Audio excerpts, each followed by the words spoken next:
তো বন্ধুরা, মিঠি ঝরা ধারাবাহিকের নতুন আপডেট নিয়ে তোমাদের সামনে চলে এসেছি।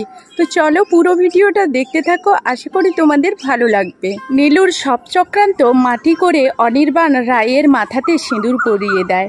এরপর দেখা যায় রাই আর অনির্বাণ একটা রুমের মধ্যে।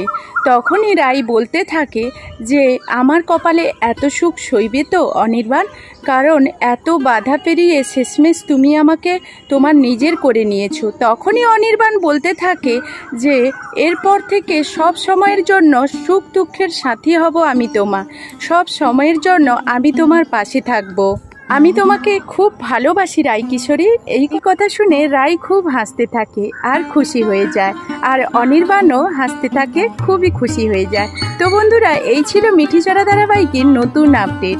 তো চলো আবার নতুন আপডেটে তোমাদের সঙ্গে দেখা হয়ে যাবে। টাটা।